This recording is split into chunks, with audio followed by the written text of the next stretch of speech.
রাজধানীর মোহাম্মদপুর এলাকায় গার্মেন্টস শ্রমিক রুবেল হত্যার ঘটনায় শেখ হাসিনা, শেখ রেহানা, ক্রিকেটার সাকিব আল হাসান, চিত্রনায়ক ফেরদৌস সহ ১৫৬ জনের নামে মামলা হয়েছে। গতকাল রাতে আদাবর থানায় এই মামলা দায়ের হয়। মামলায় ১৫৬ জন আসামির মধ্যে আরও রয়েছেন ওবায়দুল কাদের, শেখ সেলিম, দীপুমণি সহ পুলিশ কর্মকর্তা, সাবেক সিটিটিসি প্রধান আসাদুজ্জামান, ডিবি প্রধান হারুনুর রশিদ সহ আরও অনেকের নাম। মামলার এজাহারে বলা হয়, এদের নির্দেশেই গুলি করে হত্যা করা হয় ছাত্র জনতার আন্দোলনে অংশ নেয়া নিহত রুবেলকে।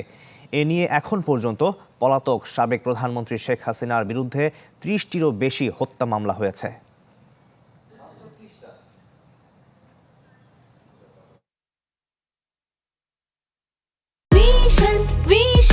Vision Fridge 100% কপার কন্ডেন্সারে তৈরি ভিশন ফ্রিজ, তাই গুণে মানে অটুট থাকে বছরের পর বছর।